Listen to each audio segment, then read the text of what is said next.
आज भी उस खौफनाक घटना की वजह से हॉस्टल का वो कमरा बंद है। ये बात तब की है जब नीलेश मुझे पहली बार कॉलेज में मिला था। हम दोनों अलग अलग ज़िले से थे। हम दोनों का वो पहला साल था। मैं और नीलेश एक ही क्लास में थे और धीरे धीरे मैं और नीलेश बहुत ही पक्के दोस्त बन गए। हम दोनों ही एक दूसरे को अपनी सारी बातें बताते थे। एक दिन की बात है जब उसने मुझे पहली बार अपने डर के बारे में बताया था। मैं आपको बता दूं, नीलेश एकदम निडर लड़का था। उसे किसी बात से डर नहीं लगता था। नीलेश हॉस्टल में रहता था और मैं अपने रिश्तेदार के साथ उसके घर पर रहता था। उस दिन नीलेश बहुत ही सहमा हुआ था। मैंने उससे कहा, जो भी हुआ है मुझसे बताओ, मैं तुम्हारा दोस्त हूँ। तब नीलेश ने हकलाते हुए कहा, भाई, रात में जब मैं 1 बजे टॉयलेट करने के लिए उठा था तो मैंने देखा कि एक काला साया मुझे देख रहा है जो मेरी रूममेट के बिस्तर के आगे खड़ा है। मैं उस काले साए को अंधेरे में देखने की कोशिश करने लगा और जब मैंने मोबाइल का टार्च जलाया तो वो साया अचानक से गायब हो गया। मुझे लगा ये मेरा भ्रम है और फिर मैं सो गया। लेकिन फिर जब मैं अगली सुबह उठा तो मैंने हर रोज़ की तरह कॉलेज के लिए तैयारी शुरू कर दी। तो मैंने अपने बेंच पर देखा, मेरी किताब पर काले काले धब्बे आ गए थे। लेकिन मुझे कॉलेज जाने के लिए देर हो रही थी तो मैं उस बात पर ध्यान नहीं दिया और कॉलेज के लिए निकल गया। लेकिन उस दिन मैं पढ़ाई पर ध्यान नहीं दे पाया। फिर मैं शाम को वापस हॉस्टल आ गया, पर मैं बहुत थका हुआ महसूस कर रहा था। फिर मैंने सोचा, चलो थोड़ा नहा लेता हूँ। फिर मैं नहाकर अपना शरीर टॉवल से पोंछ रहा था तो मैंने देखा मेरे बाजू पर वैसे ही काले धब्बे पड़े हैं जैसे कि मैं सुबह किताबों पर देखा था। उसके बाद मैं डॉक्टर के पास चला गया, ये सोचकर कि मुझे कोई एलर्जी या बीमारी हो रही है। डॉक्टर ने जब मेरे बाजू पर काले धब्बे को देखा तो डॉक्टर ने कहा, कोई ऐसी बड़ी बात नहीं है, अलग जगह की पानी की वजह से हो सकता है, ये धीरे धीरे ठीक हो जाएगा। फिर मैं रिलैक्स हो गया और अपने हॉस्टल आ गया। हर रोज़ की तरह मैं अपनी डायरी लिख रहा था। मुझे हर एक बात अपनी डायरी में लिखने की आदत है और उस समय मेरा रूममेट भी बाहर गया हुआ था। थोड़ी देर बाद डायरी लिखते समय मुझे एक आवाज़ सुनाई दी, जैसे कि मुझे कोई बुला रहा है। 2-3 बार आवाज़ आने पर मैंने रूम का दरवाज़ा खोला और देखा हर किसी का दरवाज़ा बंद था और गैलरी में कोई नहीं था। फिर मुझे थोड़ा थोड़ा डर लगने लगा क्योंकि पूरा फ्लोर खाली खाली लग रहा था। फिर मैंने दरवाज़े को बंद किया और अपने बिस्तर पर सोने चला गया। लेकिन फिर अचानक ही मेरा दरवाज़ा खटखटाने की आवाज़ सुनाई दी।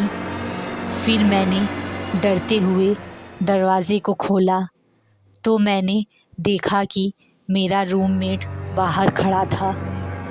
उसको देखकर मुझे अच्छा लगा और मेरी जान में जान आई। मैंने दरवाज़ा बंद किया और हम दोनों अपने अपने बिस्तर पर सोने चले गए। मैंने रात में सोचा ये सारी बात मैं तुम्हें बताऊंगा और मैं फिर सो गया। सुबह उठा तो मुझे बहुत बुखार हुआ था। फिर मैंने बुखार की गोली ली और कॉलेज चला आया और अभी तुमसे आकर ये बात बता रहा हूँ। मैंने कहा, नीलेश भाई तो तू वो हॉस्टल खाली कर दे। तो उसने कहा, हाँ हॉस्टल मैं भी खाली करना चाहता हूँ, पर मैंने पूरी फ़ीस हॉस्टल को दे दी है और मेरे पास एक्स्ट्रा पैसे भी नहीं है, इसीलिए मुझे 2 हफ़्ता और उस हॉस्टल में गुजारना पड़ेगा। फिर मैंने कहा, तो नीलेश भाई बताओ मैं तुम्हारी कैसे मदद करूं? तो नीलेश ने मुझसे कहा, भाई 2 हफ्ते तक तुम मेरे साथ मेरे हॉस्टल में रह लो। मैंने कहा, नीलेश मेरी गांव की टिकट आज की है। मैं तुम्हें बताना भूल गया था कि आज मुझे गांव ज़रूरी काम से जाना पड़ेगा, लेकिन नीलेश भाई तुम चिंता मत करो, 1 हफ्ते में वापस आ जाऊंगा, फिर मैं तुम्हारे साथ तुम्हारे हॉस्टल में रहूंगा। नीलेश मुझसे कहता है, ठीक है भाई तुम जल्दी आना। इसके बाद मैं नीलेश को छोड़कर अपने गांव चला गया। मेरे गांव जाने के बाद नीलेश के साथ क्या हो गया जिसका पछतावा मुझे आज तक है। धीरे धीरे 1 हफ्ता बीत गया। 1 हफ्ते बाद जब मैं वापस कॉलेज आया तो मैंने देखा नीलेश कॉलेज नहीं आया था। फिर मैंने सोचा नीलेश को कॉल करता हूँ। मैं कॉल किया पर उसका मोबाइल स्विच ऑफ बता रहा था। मैंने नेट ऑन किया, सोचा कि उसको व्हाट्सएप पर मैसेज कर दूँ। जैसे ही मैं अपना नेट ऑन किया तो उसके कई मैसेज आ गए। मेरे गांव में नेटवर्क नहीं रहता है, इसीलिए मैंने अपना मोबाइल चेक ही नहीं किया था। ये मैसेज नीलेश ने मुझे 4 दिन पहले किए थे और मैं आज देख रहा था।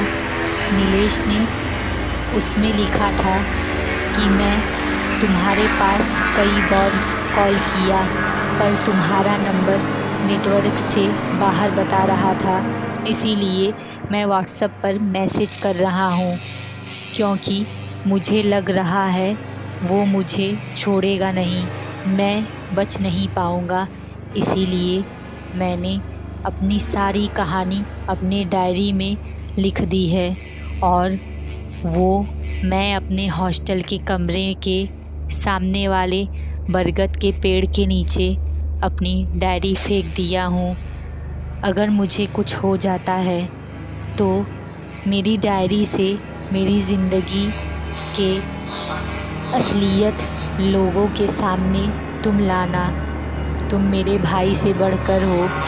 बस इतना ही मैसेज नीलेश ने मुझे भेजा था और उसी मैसेज के अनुसार मैं उसके हॉस्टल के कमरे के सामने वाले बरगद के पेड़ के पास पहुंचा, जहां मुझे एक डायरी मिली। मैं डायरी को खोलकर देखा, ये नीलेश की ही डायरी है। मैंने देर न करते हुए डायरी उसी पेड़ के नीचे बैठकर पढ़ना शुरू कर दिया, जहां तक नीलेश ने मुझे अपनी कहानी बताई थी। उसके आगे के पेज को मैंने पलटा, वहाँ नीलेश ने लिखा था, आज मैं वापस अपने हॉस्टल रात में आया। मैंने अपने कमरे में पहुंचकर देखा मेरा रूममेट वहाँ नहीं था और सारे कपड़े सामान बिखरे हैं। मुझे लगा कि मेरे बगल के रूम वालों की ये हरकत होगी। मैं बाहर गया, देखा मेरे फ्लैट पर सबकी रूम में ताला लगा है। फिर मुझे लगा कि शायद ये मेरे रूममेट ने नहीं किया होगा। रूम के इस हालत के बारे में हॉस्टल के मैनेजर से बोलने गया और मैंने अपना रूम नंबर बताया। मैंने ये भी कहा, मुझे शक है ये सब मेरे रूममेट ने किया है। मैनेजर ने रजिस्टर निकाला और मेरे रूम नंबर की लिस्ट निकाली और उसने जो कहा उससे तो मेरे पैरों तले धरती खिसक गई। उसने कहा, तुम्हारे रूम में सिर्फ तुम रहते हो, रजिस्टर में सिर्फ तुम्हारा नाम है, उस रूम में अभी कोई नहीं रहता। मैंने कहा, नहीं, वहाँ एक लड़का मेरे साथ रहता है, उसका नाम राहुल था। तब मैनेजर ने थोड़ा सोचने के बाद बताया, राहुल नाम का एक लड़का आज से 1 साल पहले उसी रूम में रहता था, जिसकी लाश एक दिन उसके कमरे में मिली। उसने चिट्ठी में लिखा था वो फेल होने की वजह से और पढ़ाई की डिप्रेशन की वजह से सुसाइड कर रहा है। इतना कहकर मैनेजर अपने घर की ओर निकल जाता है। मैं बहुत ज़्यादा डर चुका था। मैं सोच रहा था अपना सामान पैक करके यहाँ से निकल जाता हूँ। कुछ दिन कहीं भी रह लूँगा पर यहाँ नहीं रहूँगा। मैं अपने रूम में पहुँचा और सामान पैक करने लगा। अचानक ही कमरे का दरवाज़ा बंद हो जाता है। मैं खोलने की कोशिश करने लगता हूँ पर वो कमरा नहीं खुलता है।